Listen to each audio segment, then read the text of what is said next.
It doesn't matter if the woman is working in a white-collar financial sector job or in a factory. The fact is that we run the homes and we hand the power and the money over to the men. When women manage the household, they manage not just to spend, but also to make savings. We fail to turn the savings into investments. Right. Okay, that S to I, that transition is difficult. So the first thing that we have to do is to stop saying, I don't understand money, I can't manage. So once you've done that, then we can begin on the next step. So when I observe married couples, it usually comes as a surprise and a shock to see how gender roles fall into stereotypes. Men handle the investments and women just spend on the home. Isn't this a problem? Monika, isn't it really important for women to be able to manage their investments too? Right, and you said absolutely the right thing, which is that finally it falls into the stereotype. I mean, Right. It hasn't changed 30, 40 years. 30 years ago, we thought that education would empower women financially.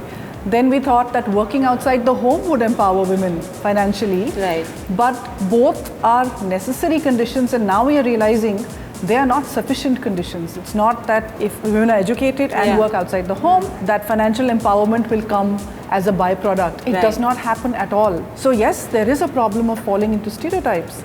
And I mean, you look around and you look at story after story, and the same thing plays out. It doesn't matter if the woman is working in a white-collar financial sector job or is working in a factory.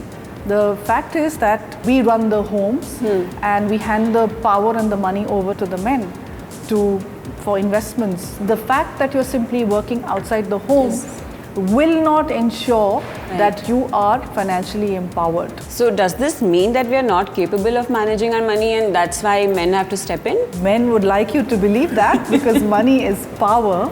Yeah. No, absolutely not. Women are very good with managing household finances. When women manage the household, they manage not just to spend, but also to make savings. We fail to turn the savings into investments. Right. Okay, that S to I, that transition is difficult. And women have traditionally fallen back into buying something that they know, which is gold. Right. So if you don't know anything else and you've bought gold, at least you've done something.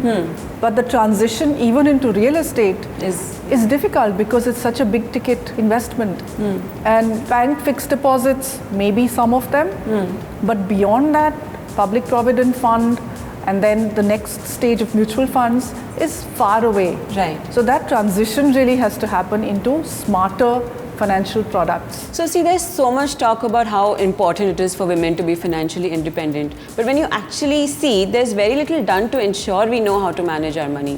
Why is that? One is the social conditioning. When in a home with the boy and a girl, the gender roles get defined very quickly. Right. That maths is for boys, girls, it's fine. Absolutely. Okay, you are like stabbing yourself when you say, I don't know math. I mean, if you're running a home and the Indian extended family, you're already very accomplished. Right. Why is it that it doesn't translate into financial empowerment? Because one, you're adding one more thing to the already complicated life that you have. So it's easier to sort of say, okay, you handle this. But in handing it over, we hand over the power. So the first thing that we have to do is to stop saying, I can't do math. I don't understand money. I can't manage. So once you've done that, then we can begin on the next steps. So once you accept that you can manage your money, you learn that you have the potential to start investing. What next? It'll depend situation to situation. A housewife will maybe do it a little differently. A woman who's earning will first empower herself on what she earns. But basic building blocks are to understand the rhythms of the cash flow of the home. Whatever situation you're in, you should know that there is a periodic inflow into the household. And then there is an outflow and there is a surplus.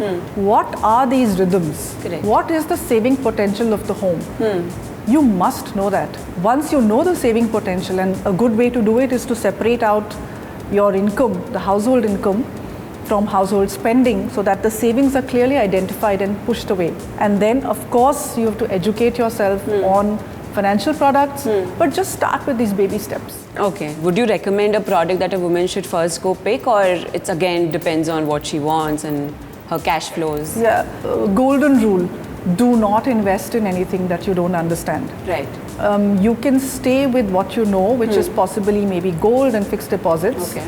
But when you do that, you have to understand that you are allowing the power of wealth creation to stay out of your purview.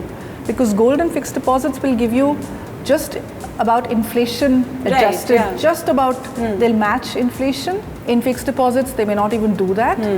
So the first thing would be to understand that there are other long-term products out there. Public Provident Fund is a powerful product. Do not fall into the trap of buying endowment bundled insurance products, because they are playing on your inability to do the CAGR, the average annual return, and they're promising you a large number at the end of say 10 years. But if you can understand a bank rate of interest, you can understand what an annual return on an endowment product or a money back product will be.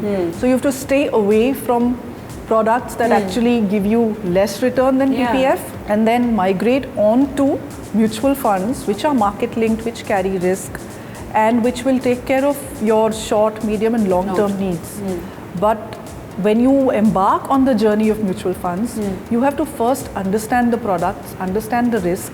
These are not guaranteed products. Even the debt funds carry risk. Right.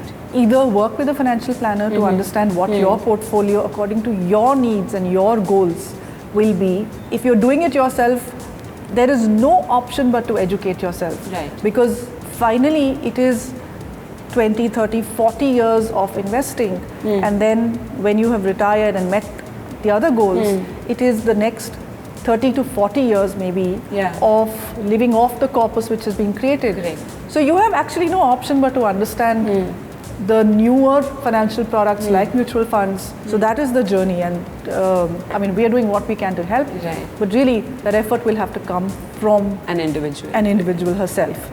Yeah. So I'm sure this will encourage a lot of women to step out and start investing. But now that we are at it, is there something women shouldn't do when it comes to investing? Giving up control, absolutely not. Believing that you can do it. Being proactive in the household.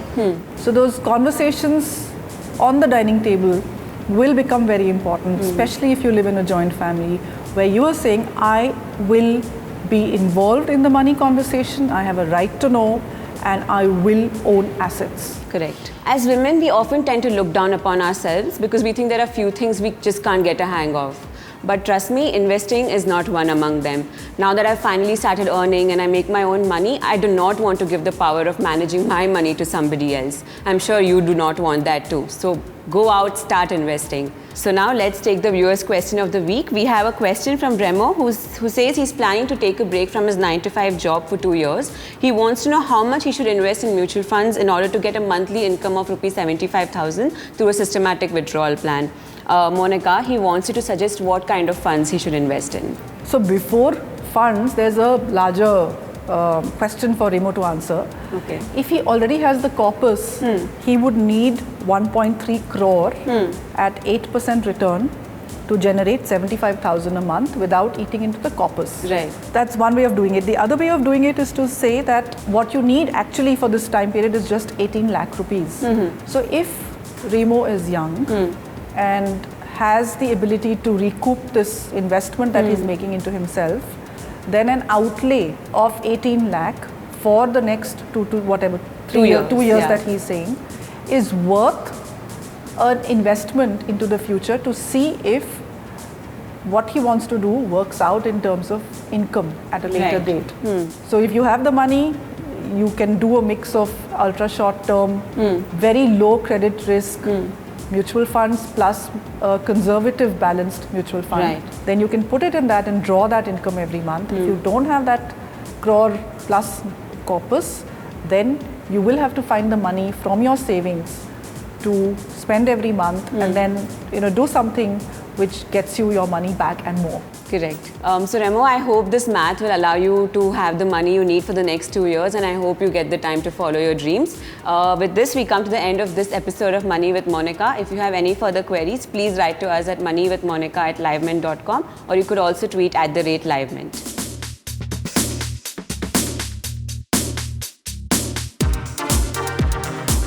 Mutual fund investments are subject to market risks. Read all scheme-related documents carefully.